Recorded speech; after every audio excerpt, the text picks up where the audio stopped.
कक्षा तीसरी में आपका स्वागत है। बच्चों, हमने देखा कि पाठ नंबर 12 जब मुझको सांप ने काटा। एक बच्चा है जो कि अपनी कहानी बता रहा है। उसने क्या क्या बताया? उसने बताया कि एक दिन मैं अपने आंगन में खेल रहा था, तभी उसको क्या दिखाई दिया? छोटा सा सांप। और वो कहाँ था? वो उस खोल में छिपा हुआ था, नारियल के खोल में छिपा हुआ था। फिर उसके बाद में क्या हुआ बच्चों? नानी ने आकर उसे समझाया और फिर बाद में नाना जी ने उसके हाथ से वो दूर फेंक दिया। उसके बाद उसी शाम को उसे एक बर्र ने काटा। तो उसके बाद क्या हुआ? नानी को लगा कि शायद ये सांप ने उसे काट लिया है, इसलिए उसने नाना जी को पुकारा। नाना जी ने उसे गोद में ले लिया और खेत और सभी जगहों को पार करके वह एक झोपड़ी के पास आ गया। वहां एक बूढ़ा आदमी रहता था। तो उसने उस पर जो उपाय है वो करना शुरू कर दिया। तो उसने क्या क्या किया? बच्चा कह रहा है कि उस झोपड़ी से एक बूढ़ा आदमी बाहर आ गया और जो कि सांप के काटने का मंत्र जानता था। बल्कि ऐसा होता नहीं है, तो हमेशा हमें क्या करना होता है? डॉक्टर के पास ही ले जाना होता है।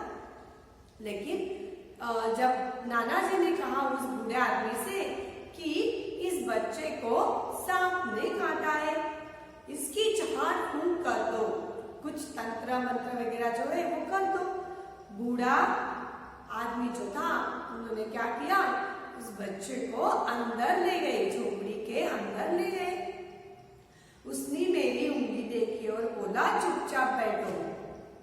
तो उस पे कुछ उसे करना था, तो वो बोला कि बिल्कुल भी हिलना मत, यहाँ पे चुपचाप बैठे रहो। फिर पीतल के बर्तन में पानी लिया। हमारे घर में जो बर्तन है वो स्टील के हैं, उसी तरह के पीतल के बर्तन होते हैं। उसमें खाना या पानी पीना ये हमारे सेहत के लिए अच्छा होता है। और मेरे सामने बैठकर मंत्र पढ़ने लगा और उसके सामने बैठा। बच्चा कहता है कि मेरे सामने वह बैठ गया और कुछ मंत्र पढ़ने लगा। मैं चाहता तो बहुत था कि उस बूढ़े को बता दूं कि मुझे सांप ने नहीं, बर्र ने काटा है। तो क्या हुआ था बच्चों कि बच्चे को सांप ने काटा ही नहीं था। तो किसने काटा था? बर्र ने। पर मेरे नाना मुझे कसकर पकड़े रहे। कसकर पकड़ना है, तेजी से पकड़ना, जोर से पकड़ना। तो और मुझे बोलने ही नहीं दिया। नाना जी ने उसे पकड़ के रखा था जोर से, जैसे कि बांध दिया हो। जैसे ही मैं कुछ कहने को मुंह खोलता, वह डांट कर कहते चुप। वो ऊंची आवाज में बात करते, डांटना यानी ऊंची आवाज में बात करना, गुस्से से बोलना। मैं कहते चुप है। डर के मारे में चुप हो जाता। उसे बहुत कुछ कहना था कि ये जो कुछ हो रहा है वह सब गलत है, मुझे सांप ने काटा ही नहीं है, लेकिन फिर भी ये बूढ़ा आदमी और आप सब लोग मुझे ये सब कुछ कर रहे हो। हमारे पीछे पीछे हमारी नानी भी कई लोगों के साथ वहां पहुंची। छोटा सा बच्चा है और आजू बाजू के लोग भी, जो गांव के लोग हैं, उन्हें ये बात पता चली कि नाना और नानी जी का ये बच्चा है, इसे सांप ने काट लिया। तो भीड़ जमा हो गई और फिर वे सब साथ में देखने के लिए आ गए कि अब क्या होगा, बच्चे को किस तरह से बचाया जा सके। लोगों के साथ वहां पहुंची। सब लोग उदास खड़े देखते रहे। सब लोग परेशान हो चुके थे, उनको चिंता थी कि अब क्या होगा। इसलिए सारे लोग जो है वो बाहर खड़े होकर देखने लगे, प्रतीक्षा करने लगे कि अब बच्चा ठीक हो जाता है कि नहीं। वो बूढ़ा जो आदमी है वो क्या कर पाता है उसे ठीक कर पाता है या नहीं। तब तक मेरी उंगली का दर्द जा चुका था। अब जो बर्ड ने काटा था तो बहुत ज्यादा देर तक वह जो दर्द था वह नहीं रहा, वह तो गया। फिर भी मुझे वहां जबरदस्ती बैठकर झाड़ फूक करवानी पड़ रही थी। और जो बूढ़ा आदमी जो भी उसके साथ कुछ कर रहा था उसे जबरदस्ती उसे बैठना पड़ा। वह जो कर रहा था उसे वह सहना पड़ा कि जो कुछ चल रहा है वो गलत है, मुझे सांप ने नहीं काटा है और ये तंत्र मंत्र जो है वो बंद कर दीजिए। वो बोलने वाला था लेकिन नाना जी ने उसे चुप बैठाया और क्या किया, उसे डांटा भी और कहने लगे कि तुम चुप बैठो।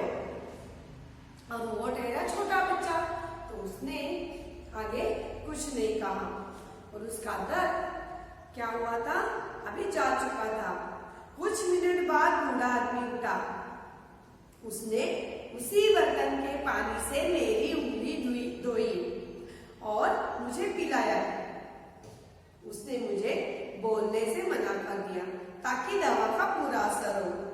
फिर वह नाना से बोला, अब बच्चा खतरे से बाहर है, अच्छा हुआ आप समय रहते मेरे पास ले आए। बड़े जहरीले सांप ने काटा था। सब लोगों ने बूढ़े को उसके अद्भुत इलाज के लिए बहुत बहुत धन्यवाद दिया। घर लौटने के बाद नाना ने उसके लिए बहुत सी चीजें भेंट में भेजी। तो बच्चा क्या कहता है, मेरी उंगली का दर्द जा चुका था और उसने क्या किया, कौन सा तरीका अपनाया, उसने किया कि उसने बर्तन के पानी से मेरी उंगली धोई, यानी उंगली यानी फिंगर वो धो डाला। और वो जो पानी था, बच्चा उंगली धोया हुआ जो पानी था, तो उसने उसे क्या किया हुआ पिलाया। देखो उसने ये जो पानी था वो बहुत ही गंदा होगा, क्योंकि वो हम क्या करते हैं हाथ धोते हैं और वो पानी चला जाता है। लेकिन उसने उसे क्या किया, उस हाथ में जो धोया हुआ था, हाथ धोए हुए थे, उंगली धोई हुई थी, धुलाई, तो उसने वो जो पानी था उस थाली में वो उसने उसे पिलाया। उस पीतल के बर्तन में उसने वह उंगली धोने का काम किया था। तो वह जो पानी है उसने पिलाया और उससे क्या कहा कि अभी चुप बैठो, ताकि अगर तुम बोले तो इसका असर नहीं हो पाएगा। जो मैंने कुछ मंत्र पढ़े हैं, ये पानी है पीतल के बर्तन का, तो उसमें कुछ असर आप पे होगा, वो नहीं होगा अगर तुमने बोला तो। इसलिए तुम चुप बैठो और तुम जल्दी ठीक हो जाओगे। और फिर उसने कहा कि ये जो दवा है इसका असर यानी परिणाम, असर यानी परिणाम।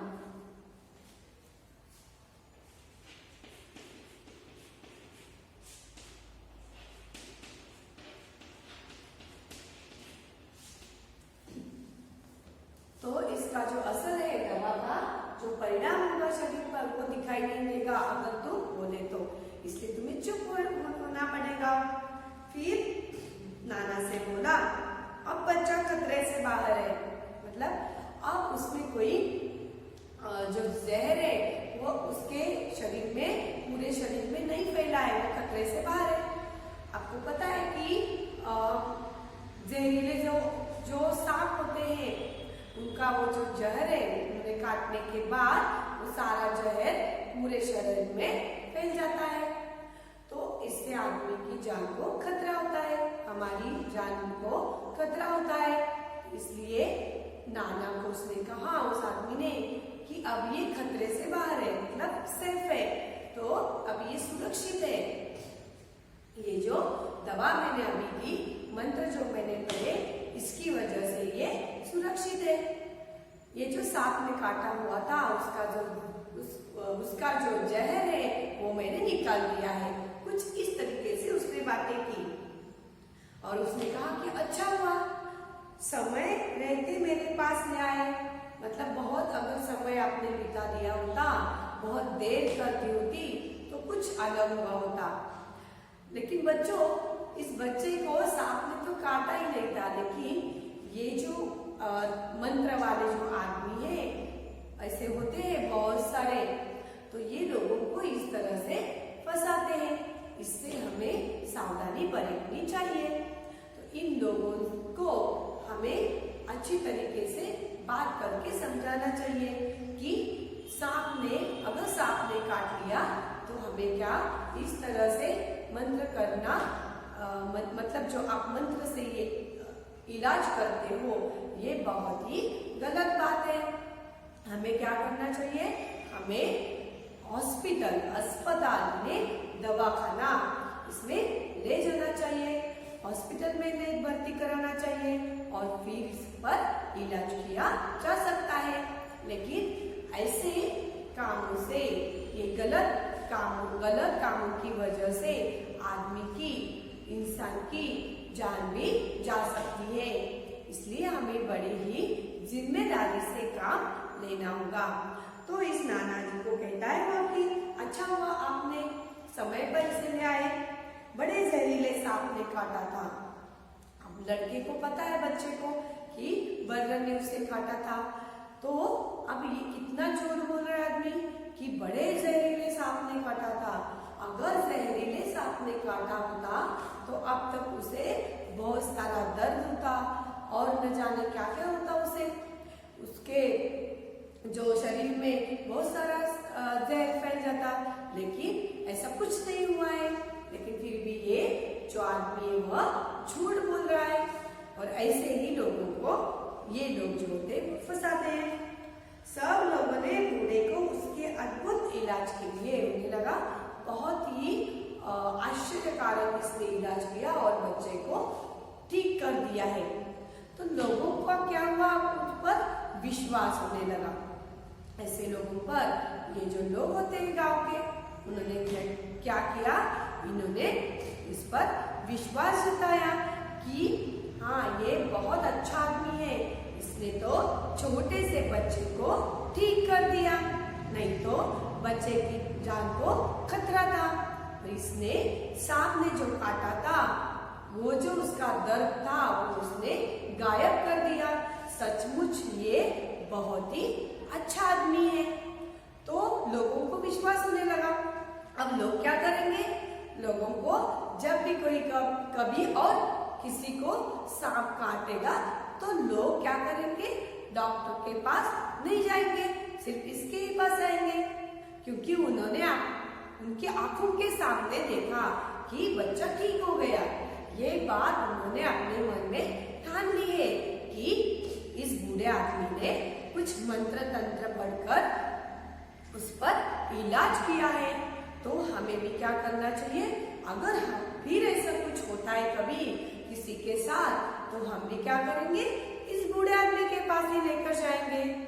तो इस प्रकार से ये जो अंधश्रद्धा है ये फैलती है। तो इस पर रोक लगाना बहुत जरूरी है। तो ये बात अगर बच्चे ने कहा होता कि मुझे सांप ने नहीं काटा है, तो लोगों की ये बात समझ में आती, लेकिन उसे चुप बैठने को कहा था। उस आदमी ने भी उसे चुप किया था और नाना जी ने भी चुप बैठने के लिए कहा था। इसकी वजह से बच्चा सच क्या है ये बोल नहीं पाया और इसलिए उस आदमी पर लोगों का विश्वास हुआ। और नाना जी ने क्या किया, बच्चे को ठीक किया। इसलिए नाना जी ने उसे, लोगों ने उसकी प्रशंसा की, धन्यवाद दिए और नाना जी ने उसे क्या किया, बहुत सारी चीजें यानी भेंट दी, गिफ्ट दिया कि आपने मेरे बच्चे को, छोटे से बच्चे को ठीक कर दिया है। तो इसकी वजह से उन्होंने बहुत सारी चीजें भेंट की। लेकिन बच्चों, उन्होंने थोड़ी सी भी जानने की कोशिश नहीं की कि ये सचमुच बच्चे को सांप ने काटा था क्या, कहाँ पर काटा, और उस आदमी की बात पर उन्होंने विश्वास किया, जो कि गलत बात है। उन्होंने पहले उसकी जानकारी उन्होंने नहीं ली थी। तो उन्हें क्या करना चाहिए था, उस आदमी के बारे में पहले से सोचना चाहिए था कि ये जो मैं कर रहा हूँ वो गलत है या सच है। लेकिन उन्होंने ऐसा कुछ नहीं किया। किया था, उन्होंने भी उस आदमी पर विश्वास रखा था, इसलिए उन्होंने उसके पास वो लेकर गए बच्चे को, और उन्हें विश्वास था कि ये बच्चा वहां जाकर ठीक होगा, और उनका विश्वास अभी बहुत ही अधिक बढ़ गया कि सचमुच ही उस आदमी ने बच्चे को ठीक कर दिया। ठीक है बच्चों, तो आपको ये कहानी समझ में आई कि उस बच्चे ने क्या कहा कि मुझे कुछ भी नहीं हुआ था, लेकिन ये जो गांव के लोग थे और नाना जी थे, उन्होंने क्या किया, मुझे उस आदमी के पास लेकर गए और उन्होंने मेरा इलाज किया, लेकिन वो जो इलाज किया था वह क्या था, सचमुच का नहीं था, मतलब वो झूठा था, क्योंकि मुझे सांप ने काटा ही नहीं था।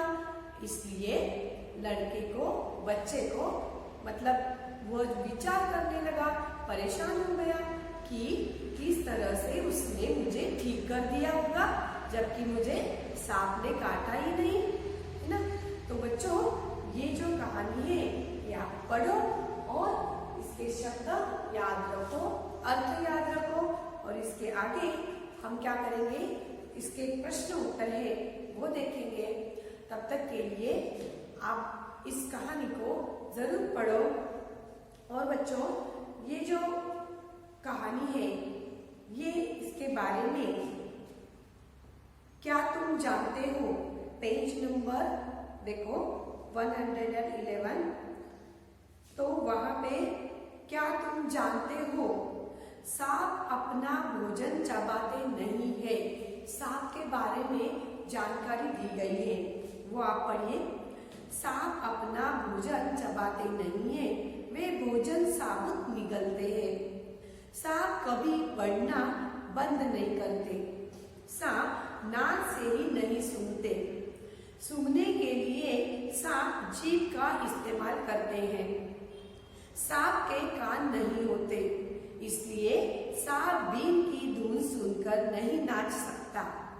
वास्तव में वह बीन बजाने वाले सपेरे से डरकर अपना फन फैला लेता है और लोग समझते हैं कि वह झूम रहा है। सांप दूध नहीं पीते। कुछ सपेरे सांप को जबरदस्ती दूध पिलाते हैं, पर इससे सांप मर भी सकता है। भारत में लगभग 50 तरह के सांप जहरीले हैं। सिर्फ 4 सांपों के जहर से आदमी को खतरा होता है। तो इस तरीके से बच्चों क्या किया है कि हमें सांप के बारे में जानकारी दी गई है कि सचमुच क्या सांप बीन बजाने के बाद नाचता है, क्या उसके कान होते हैं, वो किस तरह से खाना खाता है। इसके बाद हम अगला जो पार्ट है वो देखेंगे। तब तक के लिए थैंक यू।